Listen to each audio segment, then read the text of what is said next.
Salve, moçada! Bem-vindos para a leitura de mais um capítulo do livro Ele se acha o centro do universo, da Wendy Behary. Bom, hoje nós vamos continuar o capítulo 2 e hoje teremos um vídeo mais longo. Por quê? Porque hoje eu vou falar brevemente para vocês sobre os 18 esquemas iniciais desadaptativos. Então, no último vídeo, né, nós fizemos uma breve introdução ao que são os esquemas e mais ou menos como eles funcionam, tá?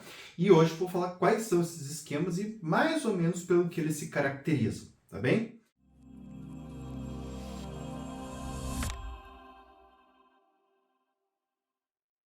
Então, gente, é importante lembrar o seguinte: o esquema, ele é um sentimento que se formou primeiro em algum momento, né? E ele carrega uma realidade, assim, exagerada, tá? Então, isso é muito importante, assim. Não é só porque, por exemplo, o esquema de abandono ou o esquema de privação emocional, que tem uma característica, o sentimento de solidão. Não é só porque eu sinto solidão que eu tenho um esquema. Estão entendendo? Ou, por exemplo, você sentia o esquema de abandono e instabilidade. O esquema de abandono se caracteriza por uma insegurança nas relações. Mas, às vezes, eu posso estar numa relação que, de fato, está mais para lá do que para cá. Já morreu e a gente só não enterrou a relação ainda. Então, não é a presença apenas do sentimento que é prova do esquema. É a presença desse sentimento de uma forma constante na sua vida, que tem a ver com a percepção sua a respeito do mundo, com a maneira pela qual você também se comporta e, obviamente, com a sua história de vida. Então, citando a autora, lembre-se sempre de que para ser um esquema, obrigatoriamente é um sentimento que se formou primeiro em sua infância ou adolescência e que carrega uma realidade exagerada, mesmo que só seja ativado em determinadas condições e fique latente a maior parte do tempo, tá? Então aqui ela traz um material que é do Geoffrey Young, né, a respeito dos 18 esquemas. São resuminhos bem breves a respeito de que cada esquema fala. Então, um esquema de abandono e instabilidade. A instabilidade ou falta de confiança que é percebida naquelas pessoas disponíveis para fornecer apoios ou vínculos.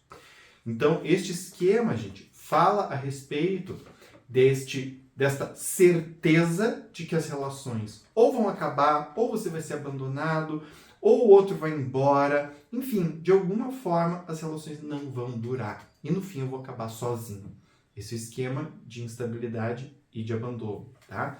O esquema, ele também pode funcionar não para especificamente o término, mas também para a falta de estabilidade na relação. Ou seja, relações são turbulentas, relações nunca você tem o que você quer, relações sempre são frágeis e fracas, de modo que, assim, a mensagem geral é: relacionamento sempre vai ser isso, essa coisa frágil, essa coisa tênue, essa coisa que você não pode confiar. Desconfiança e abuso. A expectativa de que os outros magoarão, abusarão, humilharão, enganarão, mentirão, manipularão ou tirarão vantagem de você. Tá? Então, no esquema de desconfiança e abuso, nós vamos ter uma pessoa que tem a certeza de que vai receber danos na relação. Todos esses daqui que eu falei, ou algum deles mais especificamente. Pode ter tido um abuso na sua história de vida? É bem provável que essa pessoa tenha passado por algum desses tipos de abuso, tá? Então, nesse esquema, a certeza é: você vai me ferir, ou você vai me trair, ou você vai me abusar. Alguma coisa de ruim você vai fazer comigo. E aí, obviamente, eu até posso me relacionar, mas sempre vou me relacionar com 2 pés atrás, esperando o momento em que eu vou ser ferido. Privação emocional. A expectativa de que os outros não atenderão adequadamente ao seu desejo de um grau normal de apoio emocional. E aqui a autora fala de 3 tipos, tá, de privação. Privação de investimento parental, ou seja, ausência de atenção, afeto e carinho. Privação de empatia, ausência de entendimento, escuta, exposição de si ou compartilhamento mútuo de sentimentos. Ou, por fim, a privação de proteção, ausência de força, direção ou orientação. Então, a pessoa pode sentir privação emocional dessas 3 formas, individualmente ou em misturas delas. De qualquer forma, o sentimento é de que falta algo. E muito comumente a pessoa com esse esquema sente uma certa solidão, né? Um vazio existencial que parece não ser preenchido por nada. Por quê? Porque o que falta é essa experiência afetiva. E muitas vezes a pessoa vive boa parte da vida com isso, né, com essa experiência, e ela precisa aprender a separar essa experiência da realidade. Se ela realmente está experienciando uma relação que não está dando para ela o que ela precisa, ou se ela está revivendo as suas cenas de infância. O esquema de defectividade e vergonha. O sentimento de que você é defectiva, ruim, indesejável, inferior ou inválida em aspectos importantes, ou que não seria digna do amor de outras pessoas significativas se exposta. Tá? Então, neste esquema, a pessoa acredita que ela, por si, não vale a pena. Na verdade, ela acredita que ela, por si, é um problema. É um problema ser ela. Ela não vale a pena. Ela é inferior. Então, os outros são superiores a mim. E eu não valho nada. É um esquema bem difícil esse. Isolamento social. O sentimento de que você está isolada do restante do mundo. É diferente de outras pessoas e não faz parte de grupos, né, ou comunidades. Então, aqui no esquema de isolamento social, não necessariamente a pessoa se sente defectiva ou inferior. Ela simplesmente entende que tem tipo, uma barreira entre ela e os outros. Muitas vezes o sentimento pode estar conectado também com a defectividade. E a gente tem dois problemas diferentes, tá? Mas é geralmente essa sensação de que tem algo em mim que me separa do restante. Então eu não combino com o restante do mundo. Eu não estou conectado com as pessoas. E as pessoas não vão se conectar comigo. Então esse é o sentimento do isolamento social. Não necessariamente eu sinto que tem algo errado comigo, mas eu, né, e o mundo, as pessoas, não vai rolar. Nesse clube eu não vou entrar. Dependência ou incompetência. A crença de que você é incapaz de lidar com as responsabilidades diárias de uma maneira competente, sem ajuda considerável dos outros. Tá? Aqui é possível que a pessoa se sinta inútil. Então, aqui o sentimento é, eu preciso de alguém para eu executar o meu dia a dia. Eu não vou conseguir fazer isso sozinho. Né? Pessoa que está sempre perguntando, pedindo opinião, pedindo ajuda, ou que fica muito ansiosa quando tem que fazer alguma coisa sozinho, mesmo coisa simples, sei lá, pagar a conta no banco, ir no banco pagar uma conta, pegar um táxi para ir em algum lugar, um Uber para ir em algum lugar, fazer uma viagem sozinha, é um inferno, né? Meu Deus do céu, vou ter que comprar passagem de ida, de volta, vou ter que acertar o dia, vou ter que pagar um hotel lá, vou ter que voltar, vou ter que ir, vou ter que fazer mala, né? E vai dando aquela ansiedade. Então, nesse esquema, a gente tem tanto tarefas mais complexas quanto as tarefas do dia a dia as mais simples possíveis. Tá? Vulnerabilidade, né, ao dano ou à doença. O medo exagerado de uma catástrofe iminente que ocorrerá a qualquer instante e que você será incapaz de evitar. Então, aqui, qualquer catástrofe médica, doenças, problemas financeiros, às vezes as pessoas têm até medo de enlouquecer, né, perder a sanidade, ou danos como catástrofes ambientais, tudo está envolvido aqui. A pessoa se sente especialmente vulnerável a esse tipo de ocorrência, como se ela não fosse capaz de se defender, e se isso acontecer com ela, não vai ser capaz de se recuperar. Tá? Então nota que tem uma profunda crença na incapacidade, uma crença na minha impossibilidade tanto de defesa quanto de recuperação. Entrelaçamento, né, o self-dependente. Aqui a gente chama de emaranhamento, tá? Eu vou falar aqui de algumas coisas que não estão exatamente escritas dessa forma no livro, porque tem várias traduções. Eu vou trazer as traduções que são mais comuns. Então aqui o emaranhamento, né, ou o self-subdesenvolvido. O envolvimento emocional e a intimidade excessivos com um ou mais elementos significantes, à custa de sua identidade individual ou desenvolvimento social normal, tá? Muitas vezes isso envolve a crença de que você não conseguirá sobreviver ou ser feliz sem o apoio constante de outra pessoa.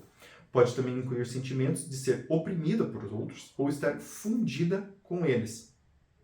Então, no esquema anterior, tá? No esquema de dependência, eu entendo que eu não consigo fazer as tarefas do dia a dia, mas eu sei quem sou, por exemplo. Eu adoraria ir, sei lá, viajar para a Itália, mas não vou conseguir fazer tudo que precisa. Imagina, nossa, tem que fazer viagem internacional, meu Deus, vou ter que tirar passaporte. Nossa, eu não consigo se alguém não me ajudar.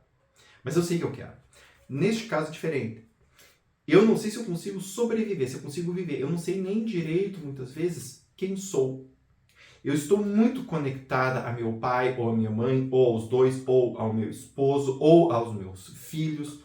Então, eu não consigo me imaginar individualmente. Eu só consigo me imaginar na presença dessas pessoas e em constante contato com essas pessoas. Eu sei quem sou porque eu tenho que fazer o jantar dos meus filhos, o almoço dos meus filhos, o café da manhã dos meus filhos, levar meus filhos. E eu sei que eu sou por causa disso. Tiro meu filho, não sobra nada. Então o meu self ele não foi desenvolvido. Eu estou muito emaranhado, fundido com o outro. Eu não consigo me dizer direito quem sou. E geralmente essas pessoas entendem essa situação não de uma forma necessariamente negativa. Muitas vezes ela entende que isso é bom. Tá? E muitas vezes se sente muito culpado de desejar estar distante do outro ou de querer fazer alguma coisa sem o outro quando consegue, obviamente. Né? O esquema de fracasso. A crença de que você fracassou, inevitavelmente fracassará, ou é fundamentalmente inadequado com relação a seus colegas nas áreas de destaque, como escola, carreira, esportes. Então, aqui a crença é de que eu não vou conseguir me desenvolver profissionalmente, na área esportiva, né, na área acadêmica. Então todo mundo vai ser sempre melhor do que eu, as pessoas vão ganhar mais do que eu, as pessoas vão ter vão praticar esportes melhor do que eu sempre vou ficar para trás. Muitas vezes, inclusive, a pessoa acaba ficando para trás mesmo. Por quê? Porque ela nem sequer chega a tentar, a buscar ir adiante. Então, muitas vezes, ela não desenvolve competências que são importantes e necessárias para o crescimento. E por isso, às vezes, ela acaba literalmente fazendo uma profecia autorrealizadora. Tá? Esquema de arrobo e grandiosidade. Aqui no livro está escrito merecimento. A crença de que você é superior às outras pessoas, merecedora de direitos e privilégios especiais, ou não sujeita às regras de reciprocidade que orientam as interações sociais, entre aspas, né, normais. As aspas são minhas. Com frequência, envolve a insistência de que você deveria ser capaz de fazer ou ter tudo o que deseja, sem levar em consideração o que é realista, o que as outras pessoas julgam como razoável ou custo para os outros. Às vezes inclui competitividade excessiva ou domínio sobre outros, afirmando poder, forçando o ponto de vista ou controlando o comportamento das pessoas para satisfazer os próprios desejos, sem empatia ou preocupação com as necessidades ou sentimentos alheios. Então, nesse esquema, existe essa crença de que a pessoa é superior. Aqui é importante, porque entender-se especial não é um especial no sentido de que eu tenho algo bom em mim. É que este especial é melhor do que o dos outros. Então, eu estou acima dos demais. Eu sou melhor que as outras pessoas e, portanto, eu também mereço uma consideração especial. Aqui a pessoa é tipo um faraózinho, né? Então, ela entende que é filha de Zeus, não, né? De Ra, faraó, né? Ra. Então, a pessoa é filha de Ra, ela descende dos deuses, então tem um lugar especial aqui, os outros têm que dar esse lugar especial para ela. E ela também não se coloca na posição de ter que seguir as mesmas regras, né? Dessa gentalha aí, dessas pessoas normais. E é muito, obviamente, difícil conviver com esse. Obviamente, você já deve ter sacado, este é um dos esquemas que aparecem no narcisismo. Autocontrole ou autodisciplina insuficientes. Dificuldade ou recusa generalizada de exercer autocontrole suficiente e de tolerar a frustração para alcançar seus objetivos pessoais ou reprimir a expressão excessiva de emoções e impulsos. Tá? Então, nesse esquema, a pessoa ela não tem disciplina, ou seja, ela tem dificuldade de formar rotinas e hábitos e se manter dentro dessas rotinas e hábitos, ou ela tem uma dificuldade no autocontrole, ela tem dificuldade de expressar emoções e impulsos de uma forma adequada a ela, a situação. Tá? Então, a pessoa que, assim, eu costumo dizer, foi do jeito que veio. Então, a emoção veio, foi. Ela não consegue reter isto para dar uma forma pessoal de colocar isso para o outro. e ao longo do tempo acaba confundindo esta forma impulsiva com a sua forma. Interessante, é importante entender sobre esse esquema o seguinte, gente. O excesso de repressão, nós vamos ver que tem um esquema que fala sobre isso. O excesso de repressão, ele é tão prejudicial quanto a falta completa dela.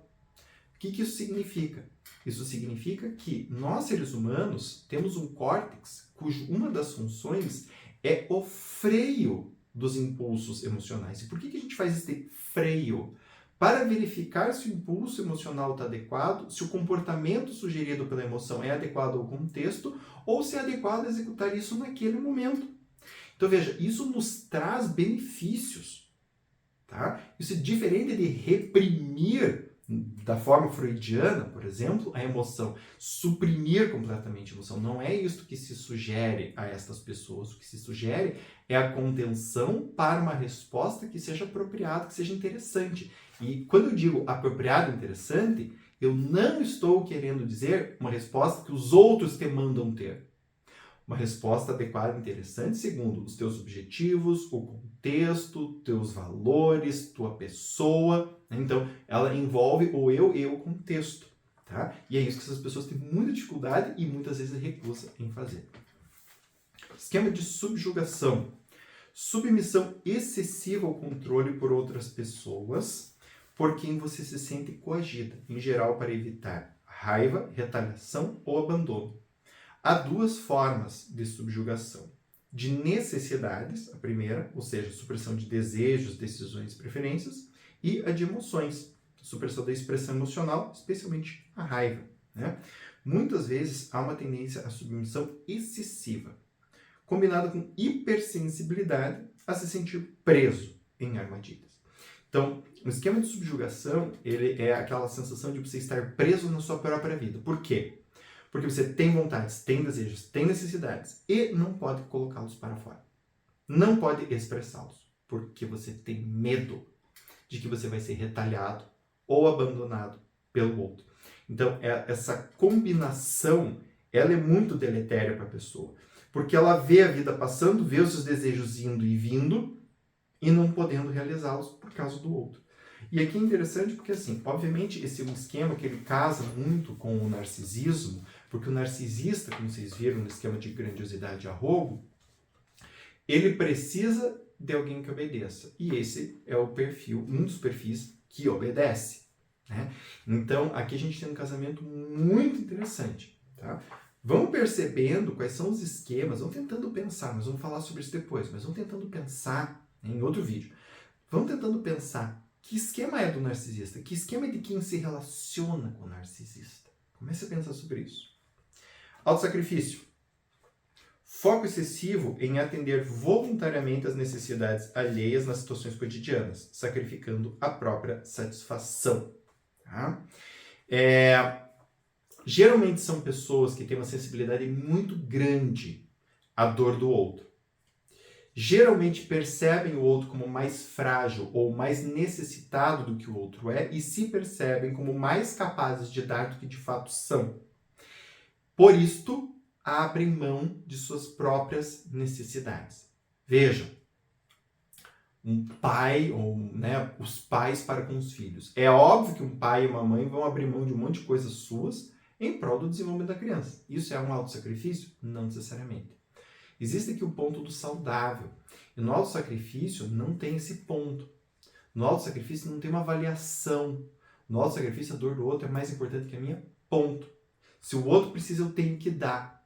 Então, percebam que tem uma diferença aqui em relação a fazer concessões de uma forma saudável e necessária para qualquer relacionamento e você estar com o foco nisso, sempre fazendo isso desta forma e nunca olhando para si. Entendem? Por exemplo, no esquema de autossacrifício, quando você está trabalhando com uma pessoa que tem esse esquema e essa pessoa consegue falar não para o parceiro de uma forma tranquila, olha, não, eu não quero fazer isso porque eu estou precisando daquilo. Gente, aqui a gente tem um nosso, meu Deus do céu, que maravilha, você está conseguindo fazer isso por você. Tá? Então, percebam que é diferente. A mesma coisa vale para o esquema de subjugação. Às vezes a gente está numa relação e a gente fica meio receoso de falar alguma coisa porque a gente sabe que o outro pode ficar bravo. Mas isso é de vez em quando, numa situação pontual. O esquema de subjugação é isso o tempo todo. A pessoa vive dentro disso. Às vezes o outro nem vai ficar brabo, mas a pessoa já imagina que vai e já se refreia por causa disso. Tá? Busca de aprovação ou reconhecimento social. ênfase excessiva em obter aprovação, reconhecimento, atenção ou em se enquadrar à custa do desenvolvimento da sensação verdadeira e segura do self. A autoestima depende principalmente da reação dos outros e não das próprias inclinações naturais, tá? E aqui a gente tem a aprovação, que fala sobre eu ter a admiração, eu quero o aplauso, e isso também tem muito a ver com o narcisismo, e o reconhecimento, que tem a ver com eu querer ser gostado pelos outros para pertencer ao grupo. Tá? Então aqui a gente tem essas duas diferenciações. E nesse esquema, como se fala aqui, o foco é o outro, mas no sentido de que eu quero esse engajamento, ou no pertencimento ao grupo, ou na admiração do grupo. Então eu busco isso com muito afinco. E eu busco a aprovação vinda de lá, e não daqui. Muitas vezes esses pacientes, né, quando a gente pega esses pacientes, eles nem sequer sabem de si. Eles sabem que eles têm que ser, por exemplo, né, ricos, famosos, que tem que ter o corpo sarado, que tem que viajar para sei lá quantos países, que tem que ser milionário antes dos 25, que tem que ler sei lá quantos livros por ano, que tem que, enfim, eles sabem que tem que fazer um monte de coisa porque foi ouvido, veio lá de fora que tem que fazer isto. Se a pessoa realmente quer, se isso faz sentido para ela não se pergunta, ela só segue, entende? Se veio lá de fora é certo, então eu tenho que seguir, acabou. A dificuldade de olhar para si e falar, mas e eu? Né? Eu me lembro de um paciente que me falou, né, uma vez, algo próximo disso, né? Ele falou assim, que ele tinha um monte de aplicativos para organizar o seu dia. Mas ele não se sentia bem usando nenhum deles. O que ele se sentia bem era escrevendo. Quando ele escrevia as coisas numa folha de papel, ia. Aí ele fazia as coisas. Mas daí a pergunta dele é, mas todo mundo usa esses aplicativos, como é que eu não vou usar? Né? Então ele não estava focado no que funcionava para ele, que era lá a folhinha de papel bem simples. Ele estava focado no que os outros estão falando que tem que ser. Tinha que ser lá no programa chique, não sei o que, não sei o que ser. Aí tem que ser. Mas o programa não funcionava para ele. Funcionava para ele de papel. Mas ele não podia usar, porque a aprovação tem que vir de fora. Negativismo e pessimismo. Foco difuso e duradouro nos aspectos negativos da vida. Dor, morte, perda, decepção, potenciais erros, traição, no que pode dar errado e assim por diante. Enquanto minimiza ou negligencia os aspectos otimistas ou positivos. Tá? A sensação de que algo dará muito errado ou que aspectos de sua vida que parecem estar indo bem acabarão muito mal. Tá? Então, este foco excessivo molda o que? O comportamento. Então, como eu foco muito nisto, eu começo a me preocupar. Eu começo a criar comportamento para evitar. Eu começo a gastar tempo com esse tipo de dinâmica, com esse tipo de temática.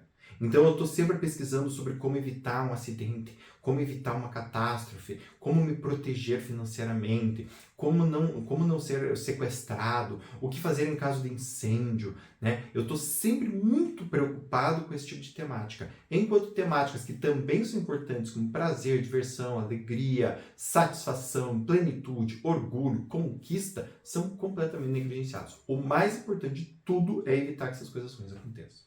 Tá? Inibição emocional.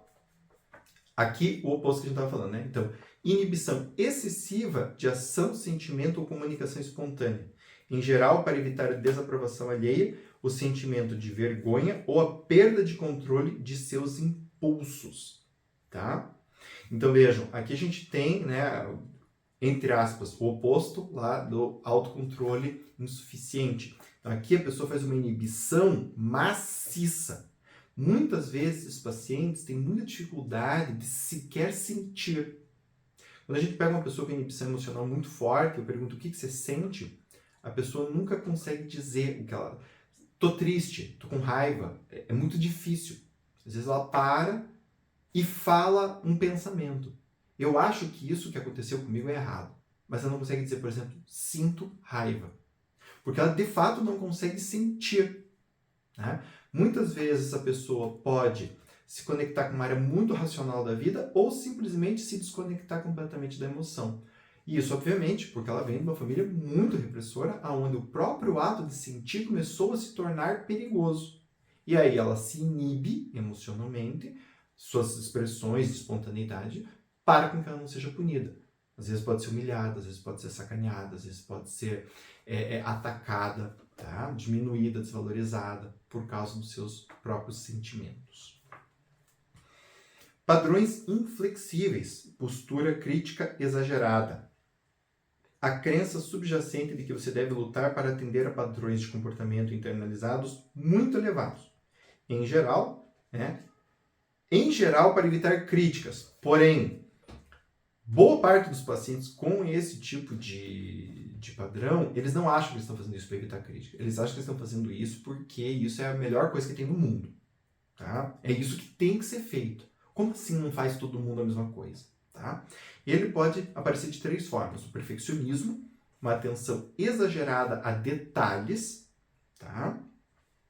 Regras rígidas de obrigações, ou seja, em muitas áreas da vida a pessoa tem regrinha para tudo, tanto de preceitos morais quanto de organização da casa. Então, para tudo tem regra, para tudo tem jeito, para tudo tem forma.